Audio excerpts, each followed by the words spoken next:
Hello and welcome to Love at Lunch. Happy Monday.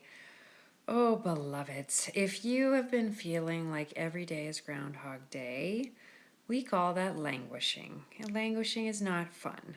And I'm going to give you a great tool today to help overcome and move through the feeling of languishing.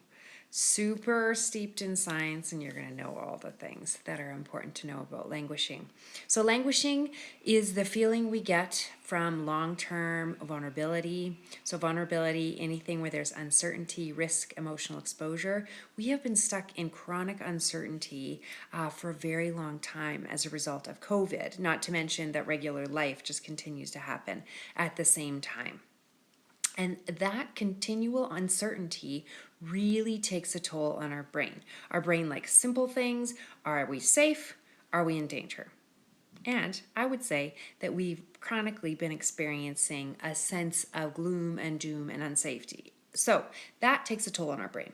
So after a while, our brain starts to languish in feelings of uncertainty. We feel tired. We're not as productive. We're not as engaged.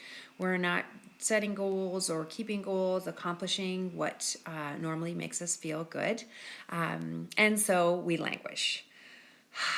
So, one of the ways that we stop languishing is to really know what our values are. So, when I work with clients, very first session, we come up with about 8 to 10 values, and those are great. We identify what the values are, what the behaviors are, and if you watch me, I love thrifting. That's a value of resourcefulness, but it does not, however, like keep me alive when things are gritty. So when things are gritty and we're feeling like every day is Groundhog Day, we're lacking productivity, engagement, we're feeling that joy reduce in our lives, we want to boil down our values to two key values that light the way when things get tough. So this is from the work of Brene Brown.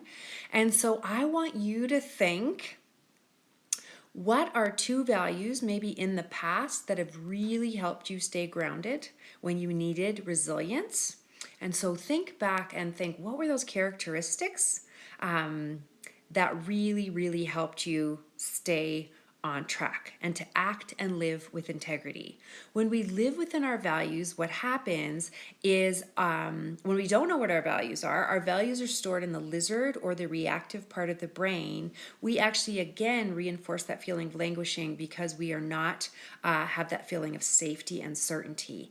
And when we do know what our core values are, particularly a couple that really guide the way when things are hard, we get a dopamine hit, which allows us to think more strategically with the prefrontal cortex. It gets our limbic part of our brain offline. So knowing what our values are really important. So thinking back to a time when you had to be really resilient, things were tough, what were two values that really guide the way? So think first of characteristics that showed up. If you're like Leona, I got no idea.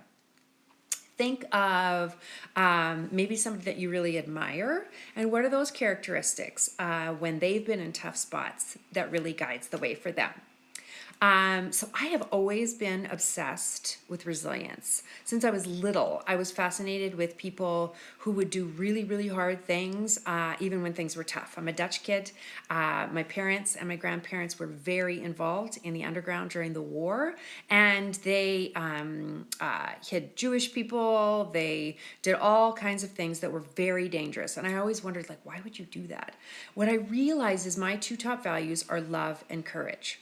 So love, even professionally, respectful, kind, honoring other people, and courage is the courage to do the right thing.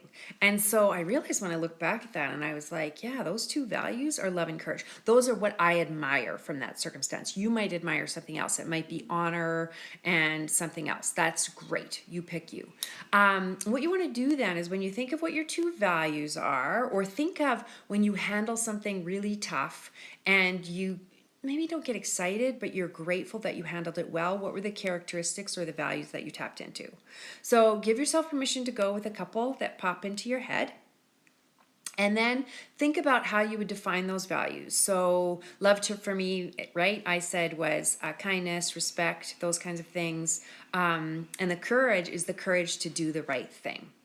And I was just leading a leadership group a couple weeks ago, and I repeated Brene Brown's words that said, if values don't cost you something, they're not really your values. So I'll tell you how this plays out. So I know what those two values are. Today I'm wearing a pin that my mom had. My mom died when I was 22. She was super courageous and super loving. I think we might define the values a little bit different. That's why it's important to define ours. But I wear this to remind myself, even today, about love and courage. And so a couple weeks ago, we were going to go off on a little holiday, not illegal in any way, and we just thought a change of scenery might be lovely. And we had had it planned for 9 months. We heard the day before that they were coming out with a press conference, which the press conference would start 2 hours before we were supposed to leave and would finish about an hour before we were supposed to leave. Now, they, at the very end, said, we're not going to put up any new regulations, but our request is that people would stay where they are. So even people in the province would just stay home and do their thing. And so I looked over, I started to feel sick, not COVID sick, just did not feel good. But thought, okay, by that point, we were leaving for the airport in 45 minutes, totally packed, all ready to go. And I did not feel good. And Rod said to me, this does not feel right. And so we said, let's just sit on it for 10 minutes. I said to him, I think I'm having a crisis, which is not a word that I use hardly ever, maybe a brain tumor. I said, we can't go. And he said, I know we can't. I said, if values don't cost something, they're not our values. So we need to know what those values are. So number one, we can step into them. Number two, when we feel uncomfortable, we can know what those values are, and we don't need 10 of them. We need just a couple of them and what behaviors define them. So in that case, we did not know if we were going to get our flights, the points back. Airbnb had been paid for already. And I just said, it does not matter. I would rather have this cost us something and know that we are doing the right thing.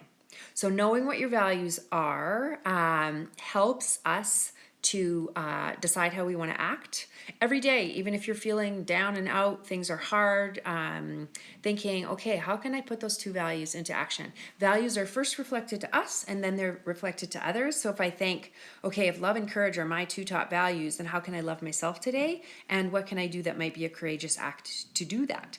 And that might be, you know what? Today, as an example, I started work early and I was just like, not feeling it. And I thought permission to switch gears a little bit from some creative stuff and just work on very, very simple presentations or very simple fundamental pieces that I have to do for presentations felt way better.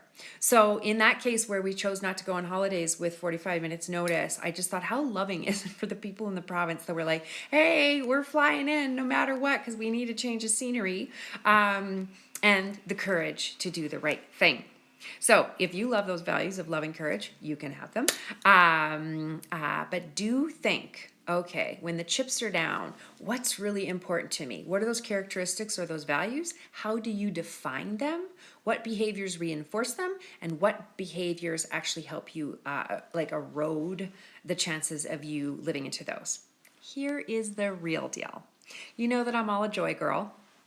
When we live into your values, I promise you, when it comes to making a tough decision, you get that burst of joy. It's produced in your brain as dopamine, endorphins, and other things. But I have never had such a good vacation as our 5 days where we socially isolated and did things that we do vacationally. I said to my husband, we may never travel again because that was my most favorite vacation because of the joy that we both received in honoring our values. So, my beloveds, tap into your values. What are those two things that really guide the way when things are hard? And use them as a daily reflection so that you can move from that place of languishing to starting to feel more joy, more fulfillment in your everyday life. If you need some help figuring out your values, send me a message and I'd love to support you. Thank you for everyone who joined today. I don't take your time lightly. Lots and lots of love and courage to you all.